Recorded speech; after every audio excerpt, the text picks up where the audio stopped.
بھٹی صاحب کی طرف جائیں گے۔ بھٹی صاحب یہ فرمائیے گا سر، یہ جو حلف ہو رہا ہے اور جہاد ہو رہا ہے اور اسی اکتوبر کے مہینے میں ہو رہا ہے، ساتھ آرمی چیف نے یہ کہہ دیا ہے کہ میں ظاہر ہے مدت میری ختم ہوگی، میں ریٹائر ہو جاؤں گا، تو یہ کوئی رابطہ اس کا ہے تعلق کوئی آرمی چیف کی اپائنٹمنٹ کے ساتھ؟ اکتوبر کے مہینے میں جہاد اور یہ سارا یلغار، اس کا کوئی آپس میں تعلق ہے کوئی؟ بسم اللہ الرحمن الرحیم۔ ہمارے ایک دوست ہیں جوید چودھری، وہ بڑے شرارتی ہیں، وہ اکثر چیزیں جانتے ہیں اور وہ دوسروں سے پوچھتے ہیں جہاد ہو رہا ہے۔ گزارش یہ ہے، آرمی چیف نے جو کل فرمایا امریکہ میں، وہ خاصی چیزیں ختم ہو گئی۔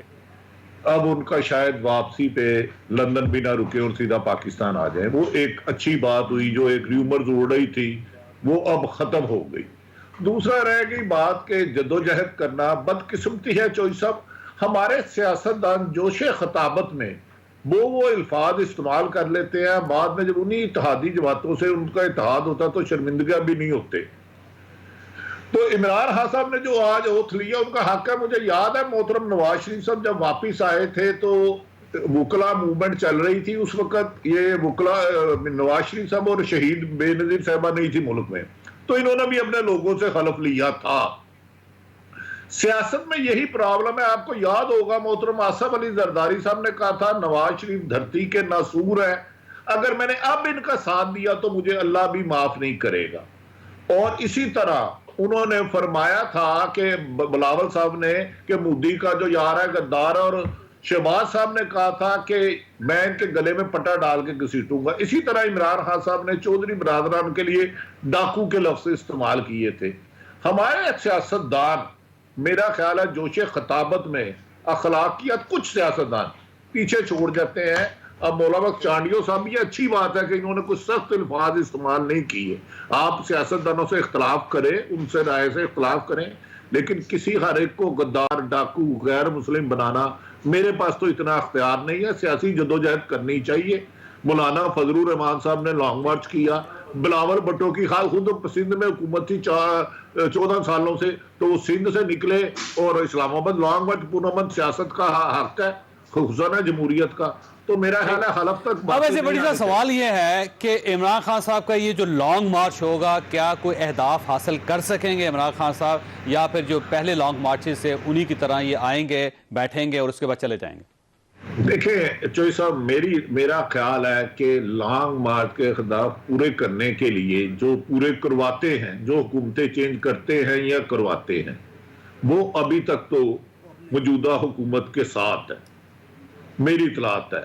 کیونکہ ایم کیو ایم بھی انہوں نے موجودہ حکومت کو تحفہ دیا، باپ پارٹی بھی انہوں نے تحفہ دیا۔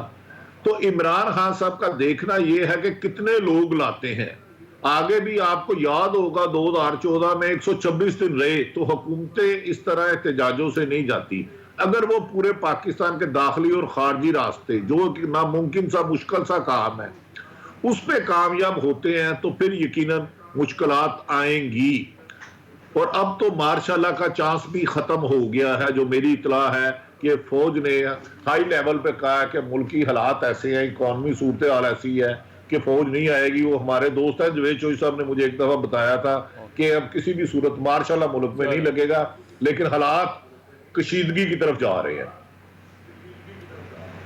اچھا یہ فرمائیں کہ اس دوران اگر نئے آرمی چیف کا تعین ہو جاتا ہے، کیونکہ اکتوبر کے آخری ہفتے میں شنید ہے کہ گورنمنٹ اعلان کر دے گی، اور اگر نئے آرمی چیف کا تعینات کر دیا جاتا ہے تب بھی یہ لانگ مارچ چلے گا اور یہ ساری صورتحال رہے گی، یا پھر ڈیفیوز ہو جائے گی؟ دیکھیں مریم نواز صاحبہ میری اطلاع کے مطابق 5 نام لے کے گئی ہیں، کیونکہ پیپلز پارٹی میری اطلاع کے مطابق کسی اور صاحب کے لیے ان کی خواہش ہے کہ وہ نومبر کی تعیناتی ان کے سر پہ سیرا سجے۔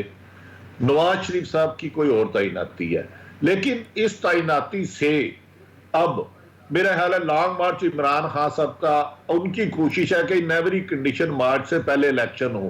پھر یہ ڈیپینڈ کرتا ہے کہ وہ کتنی تعداد میں کس کس شہر میں لوگوں کو لاتے ہیں۔ اگر بہت بڑی تعداد میں لوگ آ گئے تو روکنا مشکل ہوگا۔ اگر کوئی بہت بڑا مجمع نہ ہوا تو پھر، کیونکہ دوسری طرف بھی 12 یا 13 جتنی بھی جماعتیں ہیں پاکستان کی مقبول ترین لیڈر ہے، تو حکومت گرانا ایک خاصا مشکل ٹاسک ہے۔ ٹھیک ہو